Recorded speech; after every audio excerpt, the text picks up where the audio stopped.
you know that there's a difference between training and teaching? Stick around and I'll explain.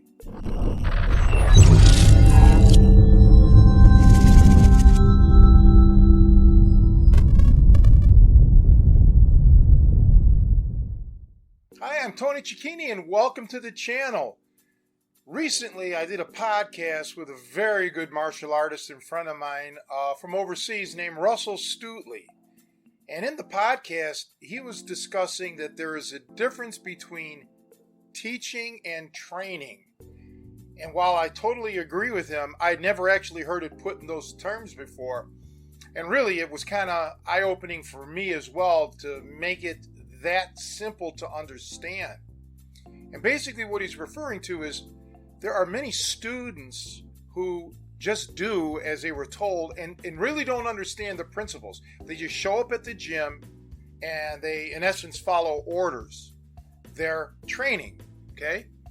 They're not actually learning anything, and it's the coach's situation to make sure that the students are actually taught something as opposed to just hanging around and doing as they're told. So for a classic example, let's say your instructor tells you, give me 50 push-ups. Okay, so you do 50 push-ups. But you never really know why are you doing those push-ups? What muscles are those push-ups developing?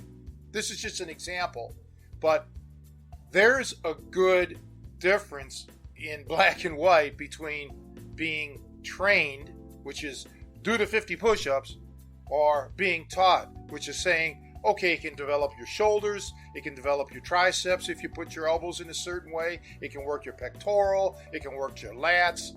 That's explaining, that's teaching. And the same holds true for any particular technique that the coach is talking about. So, for example, with the jab, he may say, just throw out that jab, fast out, fast back. Okay, and you kind of do it, and if you're sloppy a little bit, he'll say, nope, you're looping your punch. Straight out, straight back. Straight out, straight back. That sounds all good, but once again, you're just training. You're following orders. You're not really learning, okay, why do I go straight? Why do I go straight back? There's a difference. And really, I think it makes a world of difference for the student, because many times I've had people actually study, not necessarily even practice a technique, but study. Like recently, as a matter of fact, I think it was yesterday, I got an email from someone asking me for some tips. And, I basically said, you have to do some research, study physiology, study this, study that. Actually study as opposed to just do what I tell you. You have to do your research, you have to do your memorization, but you have to do critical thinking.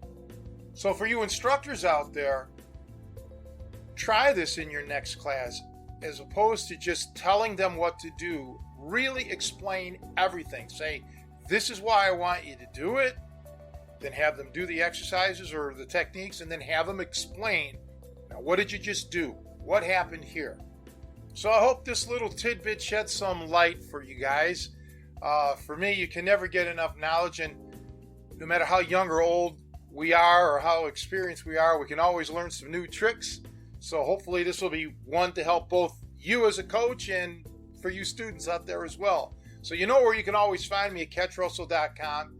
Please do me the favor, if you don't mind, and hit the like and subscribe button and ring that bell so you can get updates on further videos. As always, it's great to see you. See you next time.